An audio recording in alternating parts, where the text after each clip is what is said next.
Assalamualaikum warahmatullahi wabarakatuh. Today, our group will present about national policy on women. For introduction, since Malaysia achieved independence in 1957, the status and role of the women in Malaysia has undergone a huge and profound change. In addition, rapid improvements such as access in education, employment and changes in socio-cultural environment has made Malaysian women more advanced and able to participate effectively in all aspects of national development. In the next few years, women can enter and penetrate all areas of development and areas of life.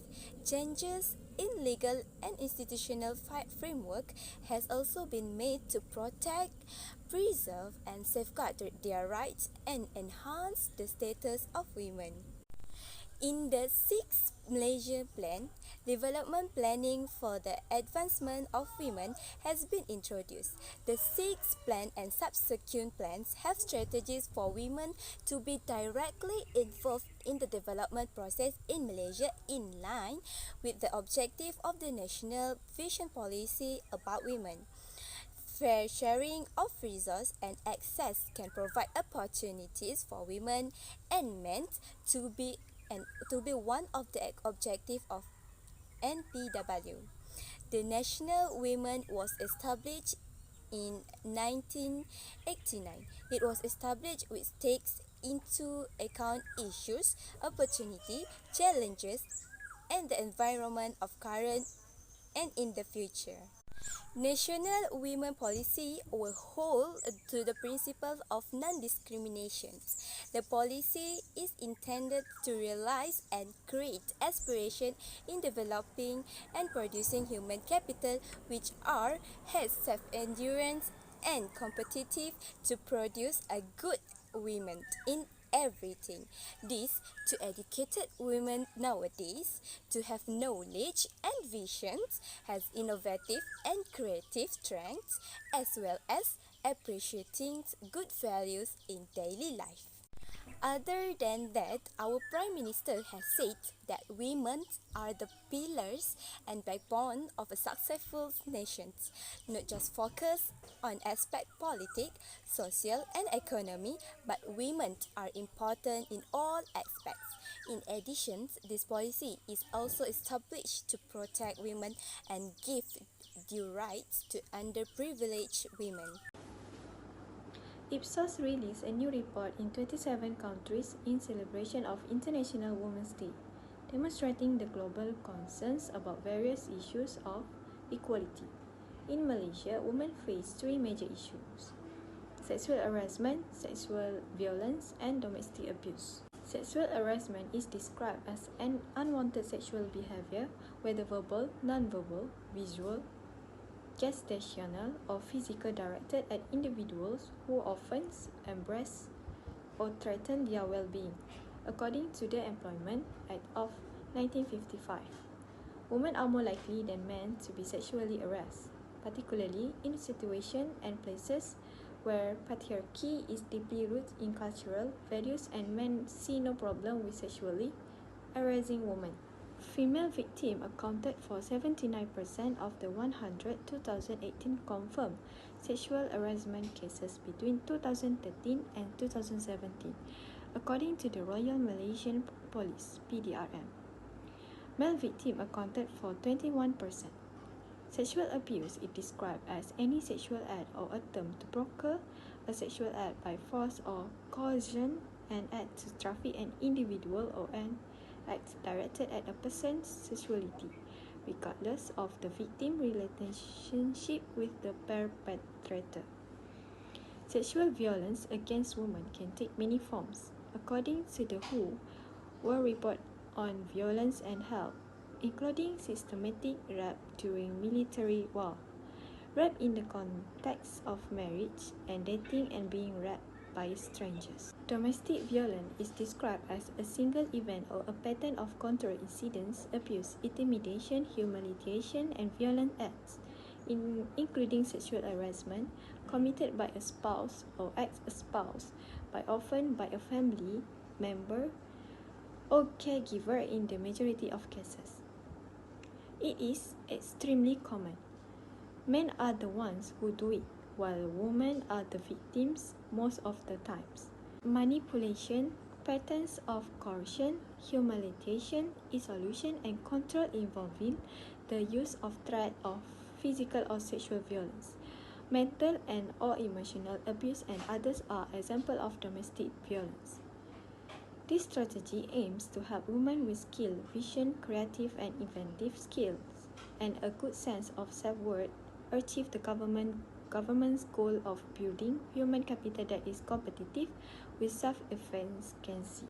The policy aims to provide guidance and direction in planning and implementation efforts, recognizing that women make up half of the population and have tirelessly contributed to the country's development.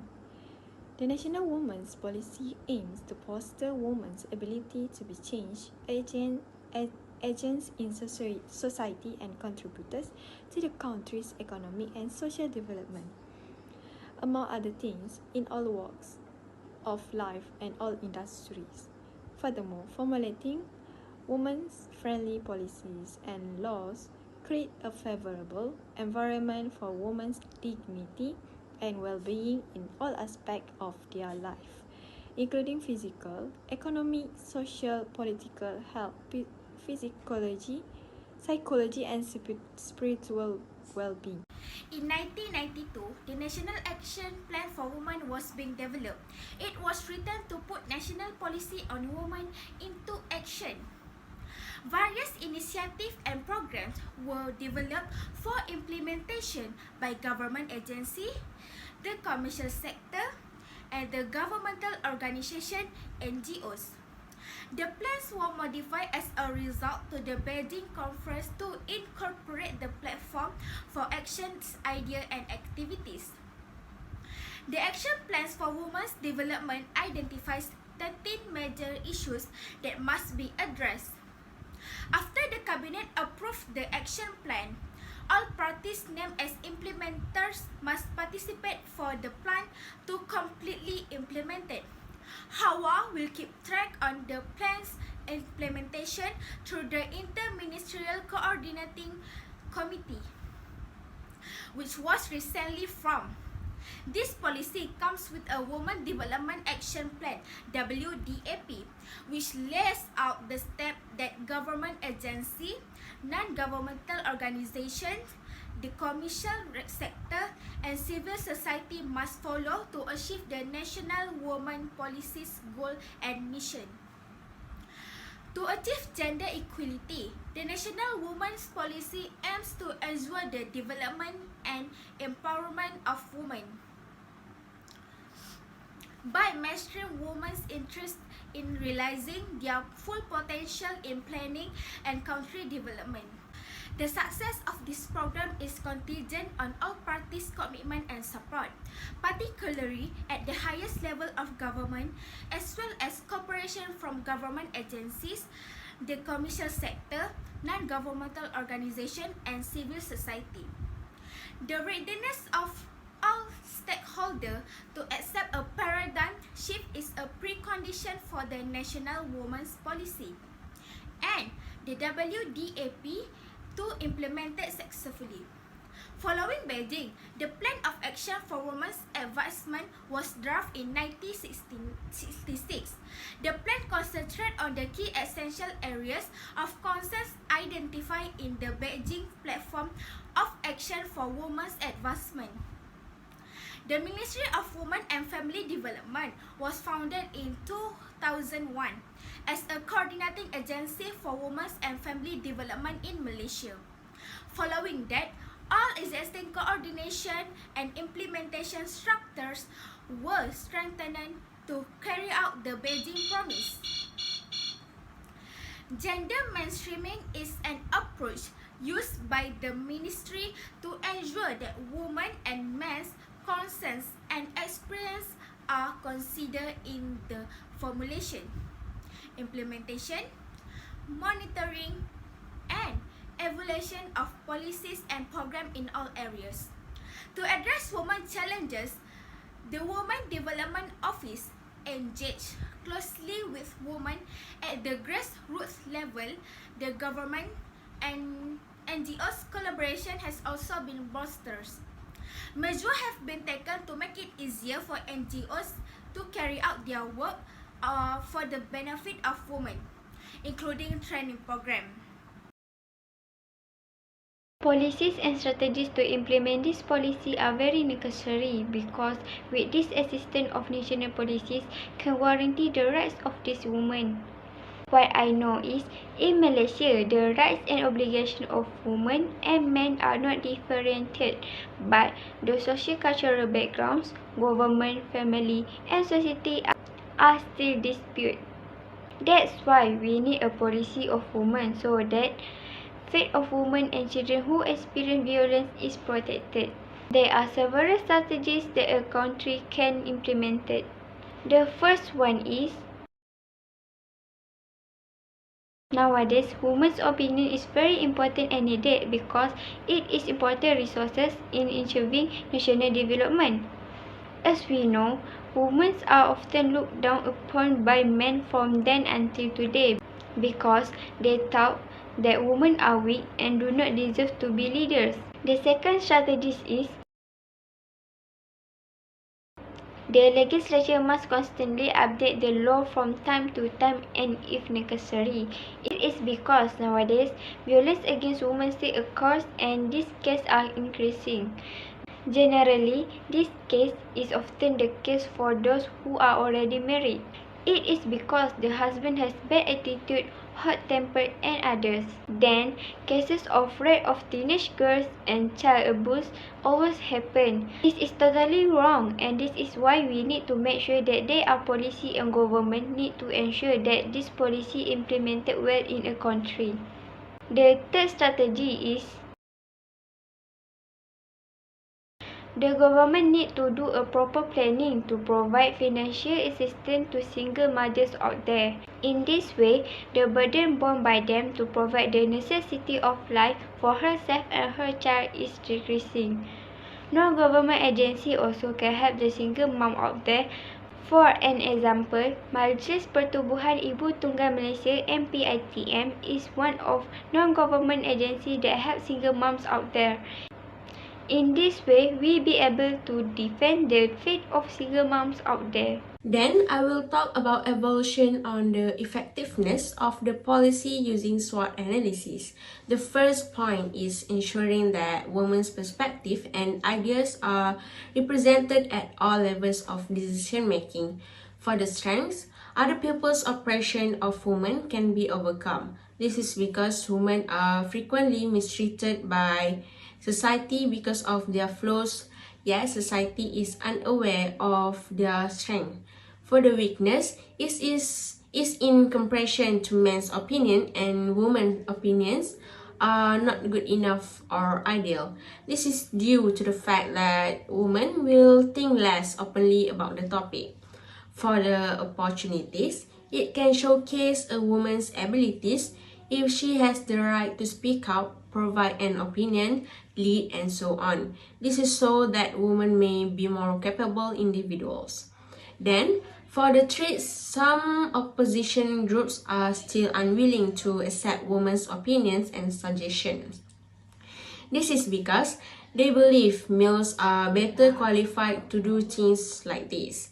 The second point is to increase the dignity and well-being of women in all areas and create a suitable environment, including the formulation of women-friendly legislative law. For the SWOT analysis, which is the strength, they are capable of delivering excellent service and treatment to their clients since they feel more relaxed and at ease when they are in pleasant environment. For weakness, is superior's lack of support.